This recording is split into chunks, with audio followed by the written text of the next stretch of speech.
Lundi dernier, le 12 janvier, le président de la République a reçu à l'Élysée, en compagnie du ministre de l'Intérieur, les responsables religieux pour leur présenter ses vœux.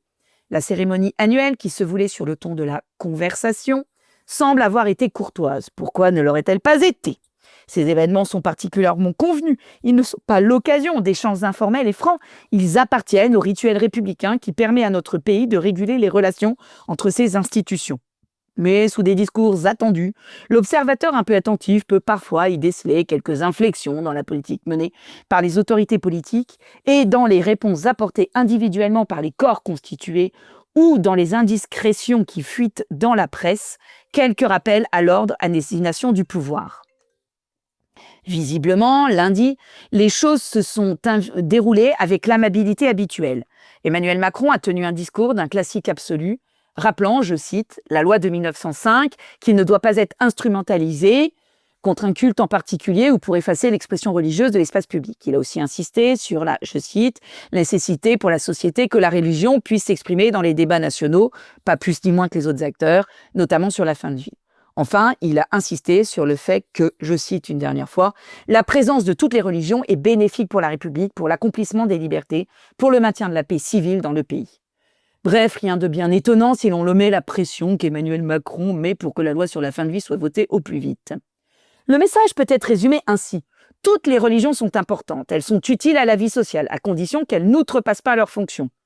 Sur le champ politique, elles sont en droit de donner leur avis, mais uniquement sur les questions de société, et cet avis n'a de portée que consultative. Tout cela est le cadre normatif d'un vivre ensemble à la sauce républicaine dans le grand plat de la laïcité.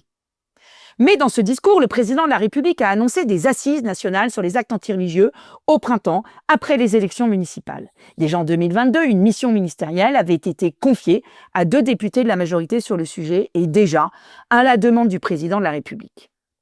Le sujet n'est donc pas nouveau et préoccupe nos hommes politiques. Toutefois, depuis la remise du rapport, la situation a subi une inflexion profonde, celle de l'augmentation sans précédent des actes antisémites à la suite de l'attaque du 7 octobre par le Hamas et de la réaction militaire que celle-ci a entraînée notamment à Gaza de la part du gouvernement de Netanyahou. L'importation du conflit israélo-palestinien, sous l'impulsion de LFI notamment, a inéluctablement été accompagnée par des actes de violence, essentiellement à l'encontre des Juifs de France, dans une logique de confusion entre anti-sionisme et antisémitisme. Entre 2022 et 2023, les actes antisémites ont augmenté de 280%. L'année 2025 semble toutefois avoir été marquée par une baisse relative. En 2024, les actes antisémites en France représentaient 62% des actes antireligieux. Le chiffre était de 31% pour les actes antichrétiens et de 7% pour les actes anti-musulmans. Vouloir traiter de la question des actes antireligieux est une bonne idée. Dans une société fragmentée et menacée de tribalisation, il est évident que les actes antireligieux sont les symptômes d'une communautarisation croissante. Toutefois, la question première est bien de définir ce qu'est un acte antireligieux et de prendre conscience de la dimension politique que certains d'entre eux peuvent contenir. Traiter la question uniquement sous l'angle religieux ne serait que la traiter partiellement, tout particulièrement en ce qui concerne une grande partie des actes antisémites. Derrière la recrudescence de ces actes se niche la question de l'adhésion d'une partie de la population française à la cause palestinienne dans un engagement qui n'est pas uniquement humanitaire mais prend une dimension politique et communautaire où la religion joue un rôle identitaire. En 2022, j'avais été auditionnée par la commission d'enquête et à cette occasion, j'avais noté la faiblesse des enquêtes sur le sujet. Une, très maigre toutefois, m'avait intéressée car elle portait sur les auteurs de ces actes. Là encore, la dimension religieuse pouvait être interrogée, car entre vandalisme et profanation, la frontière n'est pas toujours claire. 2 catégories d'auteurs renforçaient ce questionnement, les bandes de jeunes désœuvrés et les déséquilibrés. Si, pour les mouvements d'ultra-gauche, la motivation profondément anti-religieuse n'est pas à démontrer, pour les 2 autres catégories d'auteurs, se poser la question est pertinent.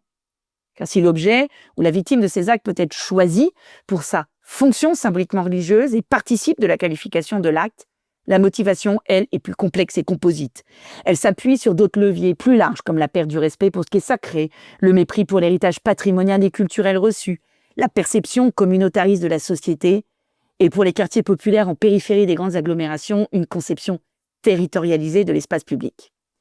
Ces assises peuvent donc poursuivre le travail entamé par la commission de 2022, mais elles ne seront utiles qu'à la condition que nous osions nommer le mal dans l'intégralité de sa réalité et que nous nous confrontions à des réalités que nous avons souvent mis sous le tapis.